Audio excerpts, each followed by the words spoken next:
Hey guys, so today's video is brands that lost their sparkle, that lost their hype, that lost the it factor that they had. I'll think of a title because I feel like that's really long and I don't know what to make the title. So whatever it is, it is. And if you want more content like this, subscribe, hit that bell, like and comment for engagement because that helps this channel grow. Social media will be in the description along with my drama channel as well as my drama TikTok. So let's get into it. I feel like these brands, just so we're clear, these brands are not falling off. These brands are not necessarily going bankrupt. These brands are not closing down. But what did inspire this for me is Becca. So if you guys don't know, Becca obviously closed their doors they announced that they would be closing their doors recently. They, I think, are closing down in September. So if you have any backups that you want to buy them now or wait for a sale. I don't know. I'm not sure if they're going to have sales. Maybe they will, like right before September. They'll probably have some sales. But right now, everything seems to be selling out. Maybe they'll have a restock by then, but I don't know if they're still producing their old stuff. Like, I don't know what this closing down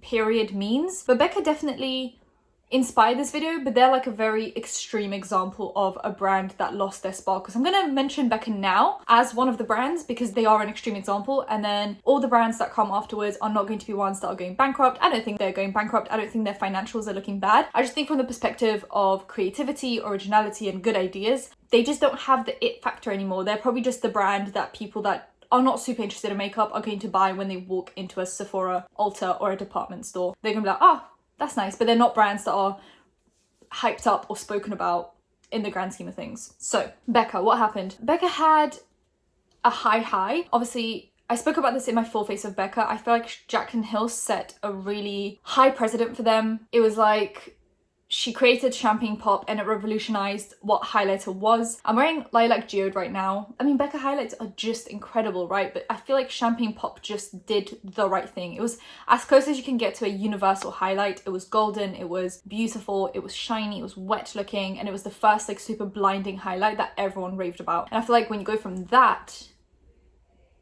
there's really not much higher you can go. I feel like they sold millions of those units. Then they tried to recreate it with Prosecco Pop and a Champagne Pop palette and a Champagne Pop body highlight, and it just got a little bit overwhelming. I feel like they just tried to push the Champagne Pop thing. Recently, I feel like their contract came to an end, and actually Jaclyn Hill tweeted that she was going to maybe one day talk about what happened between her and Becca. So it seems to be like there was some kind of drama there, because Champagne Pop isn't called Champagne Pop anymore, it's called C-Pop, and I'm assuming that is because their contract came to an end. But why did it come to an end? Like, if you're still creating the product, shouldn't the influencer who is behind that product still be making royalties from it? That's just my opinion. Anyway, I feel like when they went from that high, they could only go down, really. The highlights are incredible, but how often does the regular consumer buy a highlight? Probably once every 2 to 3 years, if I'm going to be honest with you guys. Like, think about a big pan of highlight and the areas, how, like, they're so small, the areas that you put highlight. I think I've only ever hit pan on 1 or 2 highlights at most. And I do understand that I am a bit of a special case because I do have a lot of highlights. So the regular consumer might actually hit pan on highlight, but it will take probably 2 to 3 years to completely finish a highlight. That is £30 that you're spending every, let's say, 2 years. Let's say you're applying a highlight daily and you're applying a lot of it. So let's just say £30 every year. That is not enough to keep a brand going. And they didn't really have any like basics that everyone went to them for. They didn't have a iconic foundation or iconic concealer that everyone raved about. Like, I feel like they just had the highlights and that's all they really had, and that's all anyone ever really spoke about. Their blushes are amazing, but once again, a blush is kind of like you buy one. If you're a regular consumer of makeup, you buy one and you move on with your life, and then you might finish it at some point and then buy another one, but they're not products that you repurchase every month to 3 months. They don't even have a mascara. I feel like if you have a mascara, that's like a regular source of income because you're supposed to technically change your mascara every 3 months, and most mascaras actually dry up before the 3-month mark anyway, so you're buying them at least 4 times a year. They didn't have that. They didn't have brow products. They didn't have anything that you'd be forced to repurchase over and over again. They had a highlight. And there's only so many highlights a regular person can have before it gets a little bit overwhelming. And also, you don't buy all of your highlights from the same brand. You like to try different formulas, so on and so forth. So you're not going to buy all of their highlights. So I feel like that's what happened to them. Then I feel like they tried the whole no makeup thing, but they tried it a year too late. I feel like Glossier came in and did their thing, and then other brands followed, and then Becca was just a year to 2 years too late. I feel like Becca is a brand that's capable of doing natural makeup, but they just did it too late. They did the Becca No Pigment Foundation.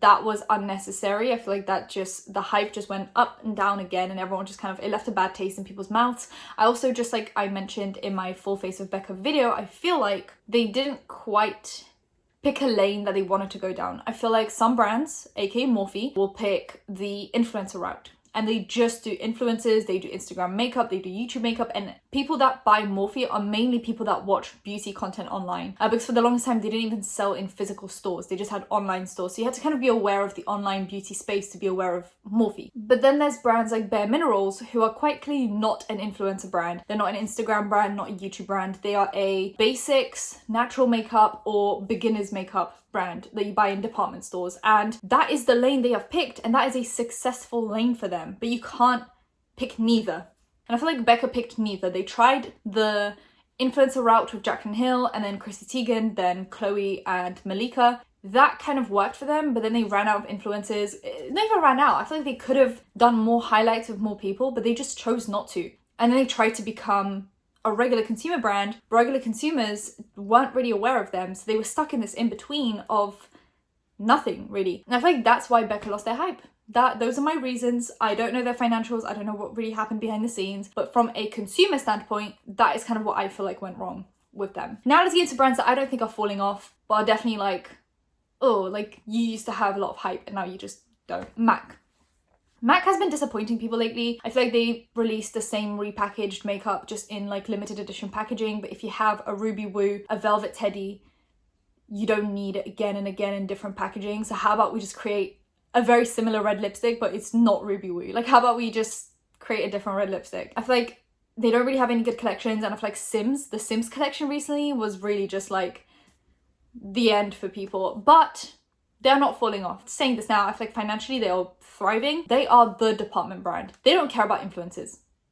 That is my opinion. I feel like they picked the route of regular consumers, and they do not care about the influencer hype. They don't want to be known on Instagram or YouTube. I feel like right now they've picked their fight, and it's pro MUAs and people that when they started doing makeup 10 to 15 years ago, they chose MAC because that was like the only really like creative original brand that everyone had. And I feel like those people have that nostalgia where if they're not on YouTube anymore, they're still gonna go and pick up a red lipstick when they run out, or a foundation when they run out. So I feel like they're banking on the OGs that used to use their brand, that still want to use their brand, as well as just people that shop at department stores. I feel like if you're just a regular consumer that goes and looks for makeup and you see MAC and you see Urban Decay and all of those brands, you're just gonna pick something up, right? You're looking for a lipstick, you're gonna walk around the department stores and pick something up. And that's what MAC is. MAC is a department store brand at this point. They don't care about influencers. They don't care about like, you know, YouTube or Instagram, because they're doing just fine with the outside of YouTube consumers, and that is a road that they have picked. But I feel like they've definitely lost their hype and the sparkle on YouTube because they're not really chasing that sparkle anymore. Does that make sense? Then, almost dropped my iPad. That was iconic. NARS. Okay, so the next brand is NARS. I feel like what happened to them, that was their first scandal that I can remember, and it was years ago. They had their cruelty-free status, and then they chose to start selling in mainland China, and they lost their cruelty-free status. And that's kind of MAC as well. I feel like MAC, going back to MAC a little bit, they had that thing as well, except they weren't as clear when they started selling to China. I remember that being a scandal. So many people that use cruelty-free brands obviously don't use MAC or NARS, and they were kind of upset at MAC for not disclosing properly that they were starting to sell in mainland China. That's what I remember, but I was way too young at the time. Like, I did not buy MAC when they lost their cruelty-free status, I think. So NARS, they lost their cruelty-free status, so a lot of those customers just went away. And they still to this day are not cruelty-free. They sell in mainland China, so I haven't bought anything from NARS ever. Because I feel like when I first found out about NARS, it was when I started watching YouTube videos, but I wasn't buying high-end makeup. I was buying, like, I was starting out, so I was buying drugstore, just like regular like Maybelline, L'Oreal. So I wasn't buying NARS makeup, and then when I started buying high-end makeup, at that point I was already cruelty-free, so I just didn't buy anything from NARS. And since then, I feel like I've heard the same opinions about NARS. Boring, same color schemes, banking on bestsellers, aka their orgasm line. They started out with a blusher, and then they did a different blusher, and then they did a liquid blush, and then they did an eyeshadow palette and a lipstick and a lip gloss and a lip liner. And now I feel like every single time a new release is shown on Trendhood, it's just the same stuff. Like, it's the same pink shade and they're like, look, it's our best-selling shade. Yeah, I feel like that just doesn't work for YouTubers because, or people that have a lot of makeup or they follow beauty makeup on YouTube and Instagram, those people have a lot of makeup, so releasing the same shade over and over again just doesn't do it for us anymore. However, it does work in the department stores because if someone has their favorite blush shade or they're looking for a very simple makeup look, they're going to walk into NARS and they don't care. They don't actually know that this is the same shade they've been creating for the last 10 years. They're just like, ah, looks nice. I could use this for work. I could use this for school. This nice pink blushy shade. I'll take it. So once again, I feel like NARS is going down the route of MAC, which is MUA makeup. I feel like a lot of MUAs talk about their complexion products, how they're very, they have a good shade range. They have good basics that you can rely on, and then just very natural makeup. I feel like this is like wedding makeup, work makeup. So they're very much a department store brand now, with some YouTubers still buying their makeup. But I don't see anyone really, other than like a few maybe YouTubers, talking about NARS. I just don't. I see actual MUAs talk about NARS, aka I think Hindash does a lot of NARS stuff. I feel like he does a lot of like full faces of NARS because he is an MUA, so I'm assuming his kit is full of NARS makeup. Other than that, I don't really see much from them because it is the same shade. Like, how many times can a YouTuber review the same shade? It's the same shade, just in a different product. Like, we're not going to review at this point. So I feel like that's why they've lost their sparkle on YouTube. It's because it's been the same stuff over and over again. Urban Decay, the Naked line. I feel like for YouTubers and people that follow beauty on the internet, the Naked line has become almost a curse. Like, if I see another Naked palette come out and it actually not be Naked, I'm going to lose my mind. Like, at this point, what does the Naked line even mean anymore? Because it used to be like nudes and natural glam, soft glam kind of a makeup. So they had the Naked 1, 2, and 3, the Naked basics 1 and 2. Those made sense. They were cool tones and warm tone nudes, pinks, like silvery, goldy, coppery shades, like very much soft glam, natural makeup. And then we came out with like Naked Heat, which was just reds, and then Naked Cherry, and it was just cherry shades. And now we have the Naked Wild West. What does that even mean anymore? What does Naked Wild West mean? I don't understand. I don't understand why they still create the Naked palettes when they're not naked anymore. Like, you're not naked when you're wearing a turquoise eyeshadow.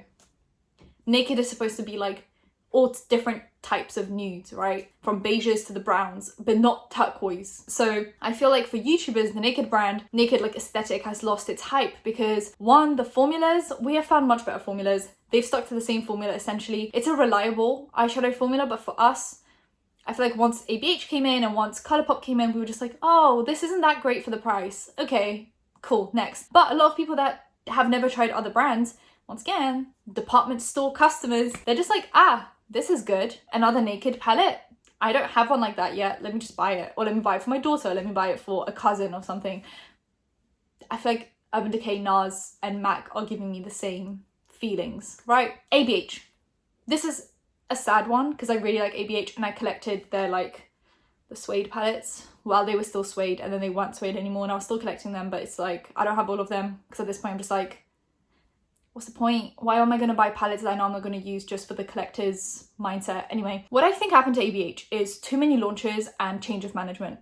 Hear me out. Norvina came in and did a lot of changes. There were even some, there's like this website, is it called Glassdoor?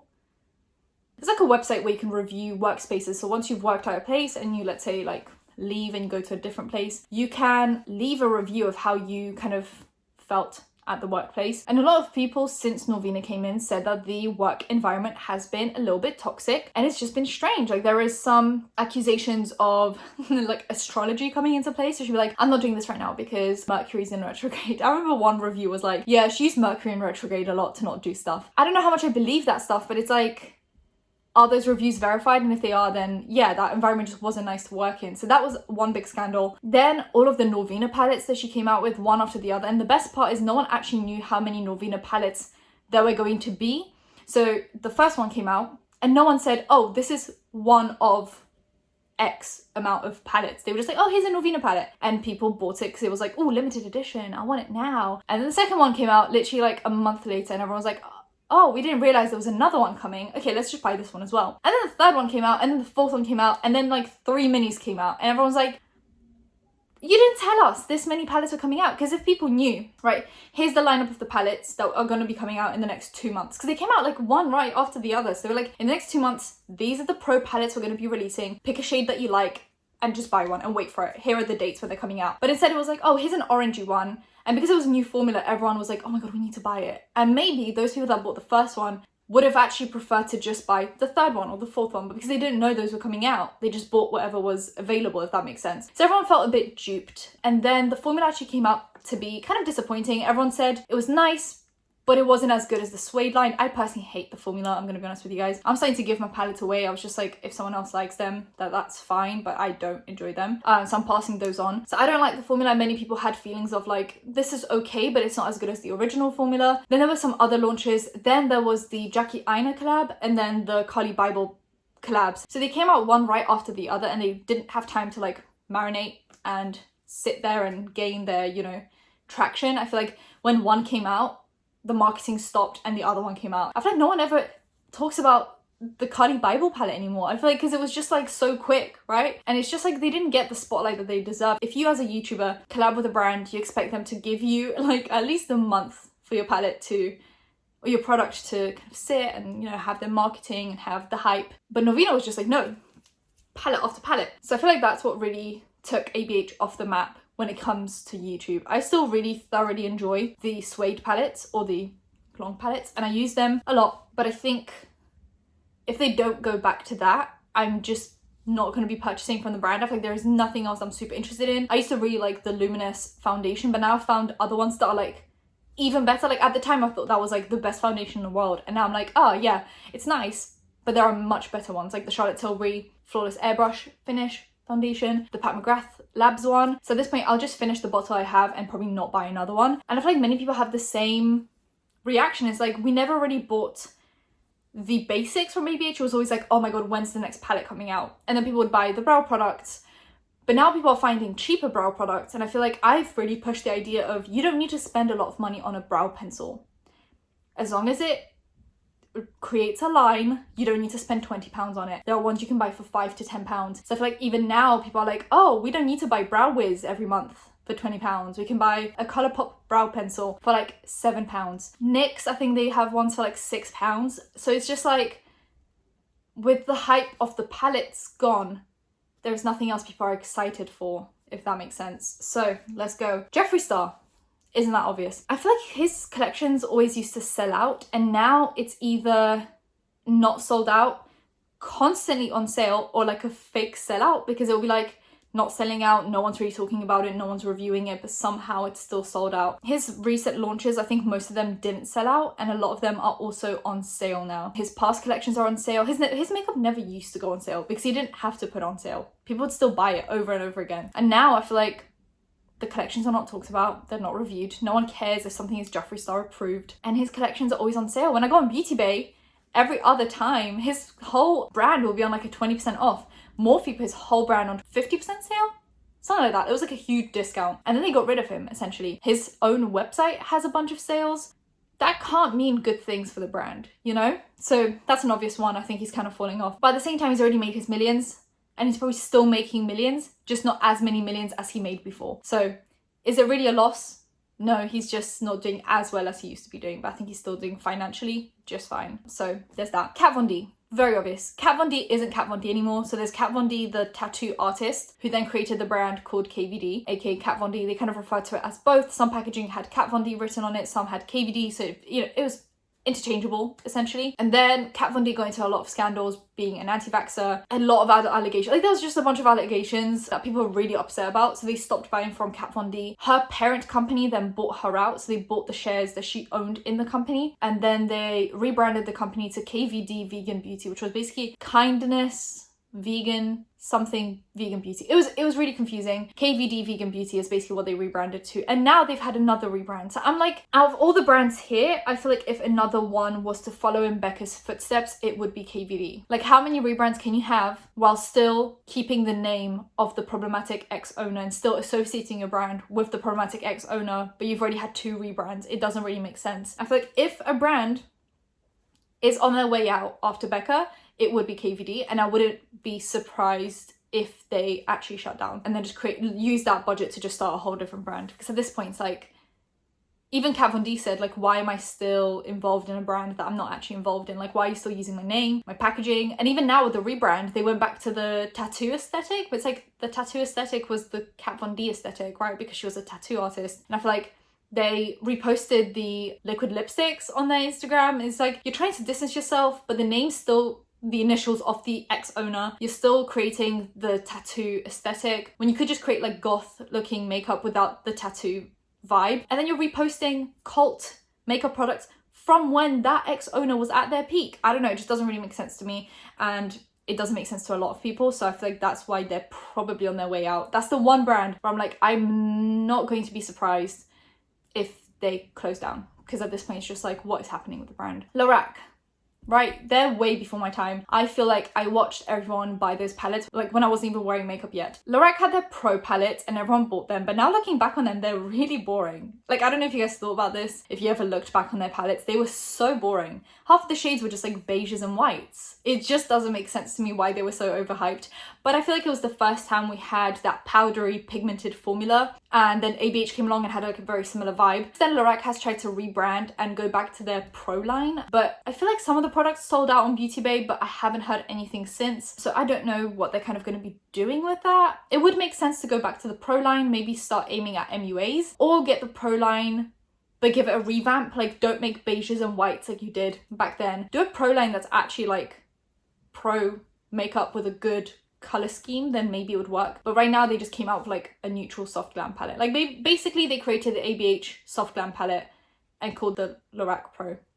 I don't know. Stila has no basics that I can think of, or any product that would give them like a reason to be bought every month, if that makes sense. Like, they have no products that would be like, oh yeah, that's what people are coming back for. I heard their eyeliner is good, and I heard that their mascara is quite good, but other than that, I don't really hear many people talking about like foundations, concealers, primers, things that you actually repurchase over and over again. The thing that put them on the map was liquid eyeshadows, and we don't use those anymore.